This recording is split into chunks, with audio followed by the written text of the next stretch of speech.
So it's not one of the myths here, but Mr. Gunzlinger and I were just laughing. Mike, I'll call him Mike in case you guys get confused, at former Vice President Joe Biden saying, it's too hard to control an AR-15. Use a double-barreled shotgun. Yeah, that's definitely much harder to control. It's incredibly difficult to control. The AR-15 is hard to aim, is it? Yeah. With a red dot?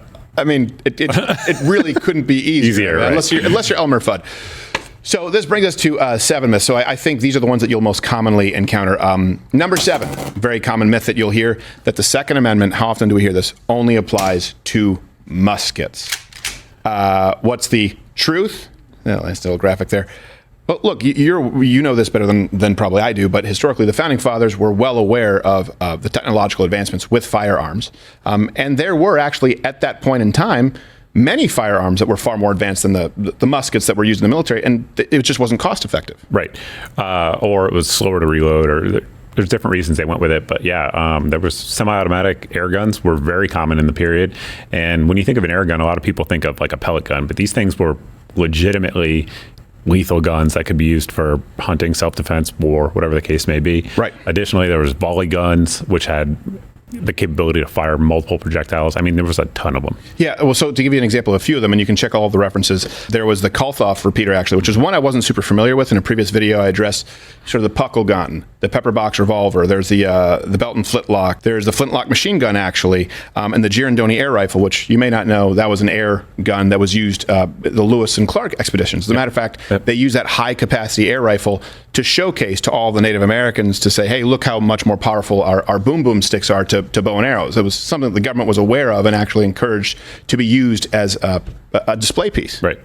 So that's, and not to mention, of course, you would have to apply this same rationale to, well, the First Amendment does not apply to the printing press, let alone to your iPhone. To the internet. Right. And they were aware of all these technological advancements. These guns existed back then. They were high capacity. And let me give you one more truth that I think is pretty important, interesting. It also applied to cannons. So this is actually a private letter of marque in 1812 from James Madison to a privately owned ship to have cannons. They basically were saying, let me just sort of summarize this for you. They were saying, hey, we're coming into contact with, like British forces, and we're out here on our ship. We just want to make sure, is it okay for us to have cannons? And Madison said, Second Amendment, yeah, you can have cannons, which would be the equivalent to approximately maybe like a javelin, something today, an AT-4, some kind of bunker busting weapon. Yeah, it was a very heavy and by the way, you can also still have cannons. Yes, you can have them shipped to your house today. As of right now, you can have huge cannons shipped to your house, and it's perfectly legal. There's no background check, nothing. Okay, well, that's a conversation. I don't necessarily know that that's I guess, what are you going to use a cannon for? Right. YouTube videos. Yeah, exactly. If you have someone small enough to fire it, if you're working in the circus. But the point is, cannons back then, the letter I have commissioned the private armed brig called Prince Neufchatel, I think I'm pronouncing that correctly, mounting 18 carriage guns. So this was something that, again, one of the Founding Fathers knew about, said, yeah, you can have cannons. Which brings us to another one, myth number 6 that you probably run into. And this is remedial for a lot of you, but for a lot of folks, it isn't. They still encounter these. For example, if you're in high school, you'll still hear these myths touted on a consistent basis, that the Second Amendment is only for the militia. What part of your ass is part of a well-trained militia? We've heard that famous quote, right? Well, I think first we can read the Second Amendment. Sure. I think to start with that. Yep. And then sort of get into more historical context, the corroborating documents that clarify what constituted the militia. So here is the Second Amendment for people who haven't actually read it. A well-regulated militia, comma, being necessary to the security of a free state, comma, the right of the people to keep and bear arms shall not be infringed. This was written pretty damn carefully, too. It was. I don't think they thought it would ever be challenged like it has been, because it's so clear. Right. Like a regulated militia. Regulated means well run. Right. It doesn't mean regulated by the government. Right. It means capable. Correct. And here's another truth, just to be clear. There are plenty of corroborating documents, right? If it's not just in the Constitution. Let's say the Constitution, right, and the Bill of Rights is the prescription. Well, then there are other corroborating documents that sort of add to that, like, okay, hold on a second, this is just a prescription that's been written, but this is how you would take it, or this is what is most effective, or this is the tapering pattern. There are a lot of documents out there, and also conversations that were notarized, that would have been written down, that would corroborate this, and none to the opposite effect. So this is actually George Mason, one of the founding fathers, for those of you who don't know, when asked, well, what is the militia?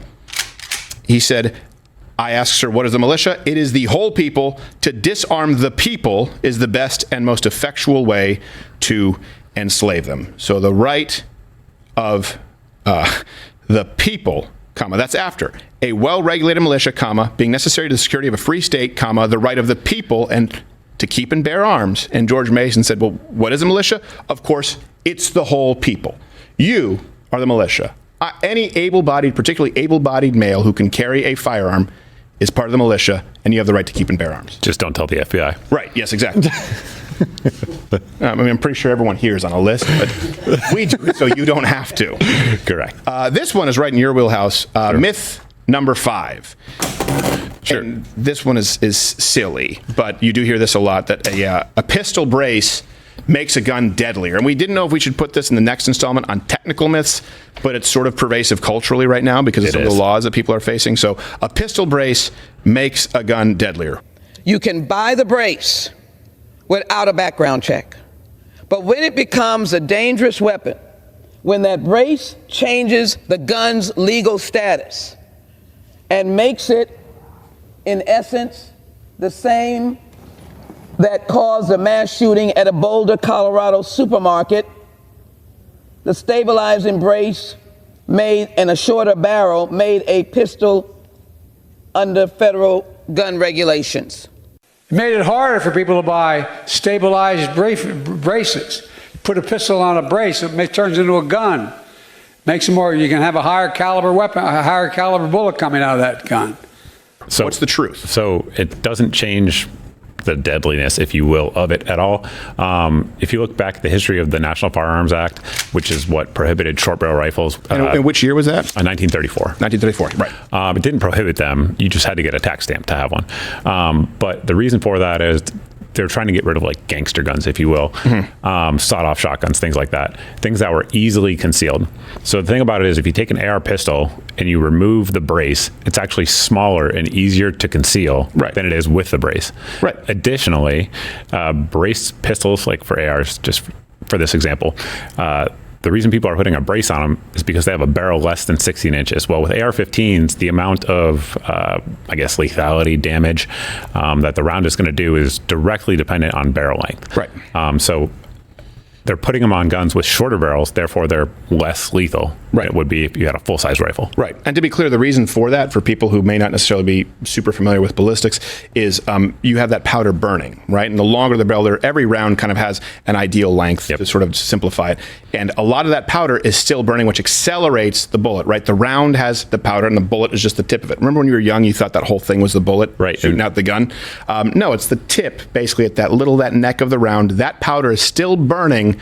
And so unless with an AR, is it 16 inches is what's optimal?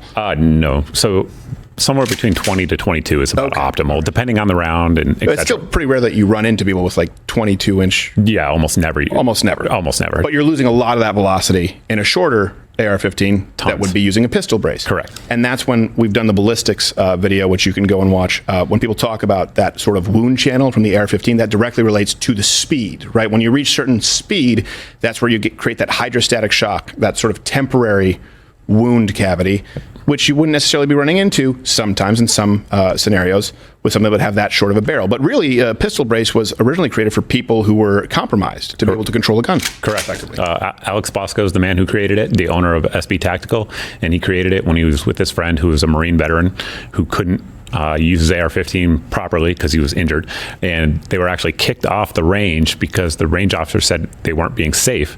So he created the brace as a way to increase the safety of the gun, literally. So why is this such a big issue right now? Before we go into myth number 4, why has it become an issue now where they're saying we got to get rid of the laws that we're looking at, pistol braces? Sure. So the reason is it's because they become so popular and so pervasive. So the estimates are that there's anywhere between 10 to 40 million of them out there, and they've only been around since 2012. So if you think about that many firearms in that period, I mean, that's a sizable number of guns that have been sold since 2012.